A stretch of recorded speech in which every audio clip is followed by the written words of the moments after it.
Okay, we're looking into another view of this controversy over Caucasian mummies in China. Now, this is an original article that came out in 2011 showing that the Chinese had actually pulled it off an exhibit, that they no longer wanted to be able to show this fact of early China and parade it around the world. And so this resurfaced as an attachment to one of my videos that I had, and they said, well, look what happened back here. And I just want to make people aware of it. And it's, of course, been redone now for 2019. It has long been generally accepted that the archaeological secret that many of the original settlers of Asia were white, are Caucasians, and not the Asians we think of, or Mongols. Now, all of a sudden, the Chinese government is getting antsy about the subject. The UK Independent, again, no American media will touch this story, reports for her advanced years she looks remarkable despite nearing the ripe old age of 4,000. Long eyelashes still her frame her half-open eyes. Her blonde hair tumbles down her remarkably preserved shoulders in braids, as you see up here in the picture. Braids. But the opportunity for the new audiences in the United States to view the Lady of Tarim, a near perfectly preserved mummy from an inhospitable part of Western China, has been dealt a blow after it was pulled from an exhibition following a sudden call from the Chinese authorities on the eve of its opening. The reason for pulling the mummy and other artifacts from the show remained unclear yesterday. Chinese officials were on a New Year holiday, but there were suggestions that the realities of modern Chinese politics may have had a part in play. The mummy was recovered from China's Tarim Basin in its Xinjiang province, but her Caucasian features raised the prospect that the region's inhabitants were European settlers. It raises the questions about who first settled in Xinjiang and for how long the oil-rich region has been a part of China. The questions are important, and most notably for the Chinese authorities who face an intermittent separationist movement of nationalist Uyghurs, a Turkic-speaking Muslim people who number 9 million living in Xinjiang area. These aren't the first Caucasian mummies found in China. There were 5,000-year-old mummies with finely woven clothes who were found. This raises the question of how much technology was transferred to China thousands of years ago by these Caucasian or white travelers. The article notes the government-approved story of China's first contact with the West dates to 200 BC, when the Chinese Emperor Wu Di wanted to establish an alliance with the West against the marauding Huns, then based in Mongolia. However, the discovery of the mummy suggested that the Caucasians were settled in a part of China thousands of years before the Silk Road, thousands of years before Wu Di, and the notion that they arrived in Xinjiang before the first East Asians is truly explosive. Xinjiang is dominated by the Uyghurs, who represent what they see as an intrusion by the Han Chinese. The tensions, which have spilled over into violent clashes in recent years, whatever the reason for the Chinese decision, it has caused great disappointment at the Pennsylvania Museum, where the secrets of the Silk Road were due to go on show after successful exhibitions in California and here in Texas without major repercussions. Yet all of a sudden, at its major destination spot, it was turned off. And of course, the Penn Museum is well known for their knowledge and their things along this, and I showed you one of the things about the original coming of that, but it had everything in it but except for what's shown really in the Secrets of the Silk Road at Penn Museum. It showed what was here in Dallas, really, and in the exhibit. And I'll show you some of that footage here shortly.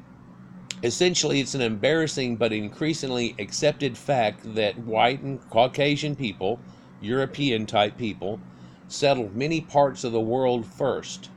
Kennewick Man is well known, predating the Indians by thousands of years. And note, Mosley may be confusing matters here, since it's known that an enemy's arrowhead was discovered in Kennewick's man hip. Precisely who fired that arrow, however, is open for debate.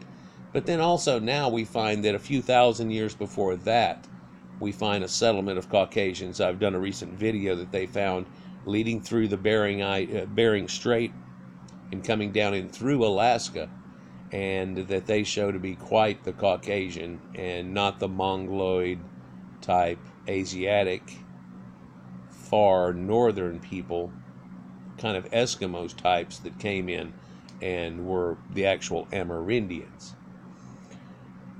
There were even red-headed settlers who sailed to Easter Island in antiquity. This is an historical and archaeological secret that no one in power under political correctnesses wish to admit anymore. And it's all looked as bad. It's all in this white guilt. We're supposed to be guilty as white people for going around and heralding civilization somehow. Kind of disgusting when you look at it, and it's all this SJW type of thought lines that people have going on now. And, oh, you got to be sensitive to the people that are third worlders. Well, we helped them to get to third world, but they're having trouble getting up to first. And maybe if they knew the reality of the situation, never mind. These prehistoric and highly civilized white people have to come to be known as Solutreans, also known as Proto Indo Europeans, but this would have been predating those people. After a specific kind of spear point found in the Solutre region of France, dating from almost 40,000 years ago. And the Chinese mummies in question were found wearing Celtic ornamentation and what appears to be an early form of tartan cloths, woven in the same style as tartans are. They have swastikas on them. There's a lot of things that go along with this, and I guess if you watch my other video on it, you'll see a lot that are to it. But these Solutreans are found in the Americas and there. And ironically, one of the champions of this is somebody from the Smithsonian, a man who studied it all out and now has found them in Europe, all through Eurasia, and into the Americas. And another problem that he's having with his is that it looks like it walks over and comes across from Europe to the Americas, and it doesn't necessarily even come down from the upper ice bridge that's there. It seems like it comes from the other side. Its population seems to come from there. It would be the oddity for it to have come across from the Bering Ice Bridge and then been very scant, ran all the way over, and then populated out on the eastern seaboard of the Americas. Solutreans are also believed to have discovered America prior to the Indians. Historic conclusion so politically incorrect that the Discovery Channel now was recently pressured into taking their DVD version of its film Ice Age Columbus, who were the first Americans, off direct sales markets even. And there's been this cuckling of society. Instead of people trying to figure out more and more and more, as soon as it shows up white people, for some reason, everybody goes, oh, no. Oh, no. Well, let's look into a little video here, perhaps showing you something about these tall Caucasian mummies of China. I've put this portions of it in another video, so let's see here.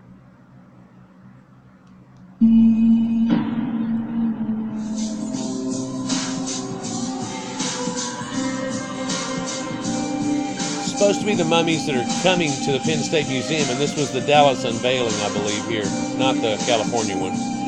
Look at the fine woven fabric.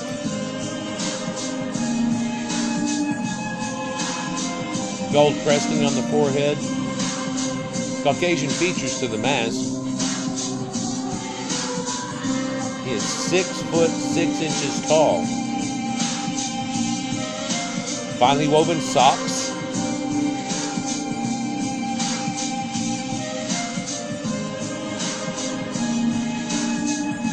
He has a tattoo on the side of his head, and he has a buckle with a swastika in it. The Chinese government in the last few years have released these pictures.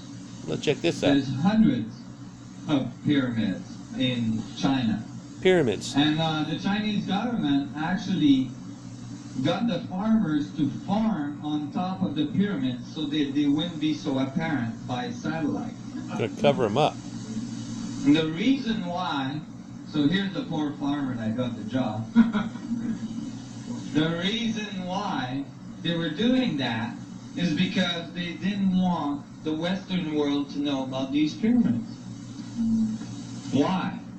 Because the legends that comes with these pyramids is that the sun gods built them, and that the sun gods were blue-eyed, blonde-haired people.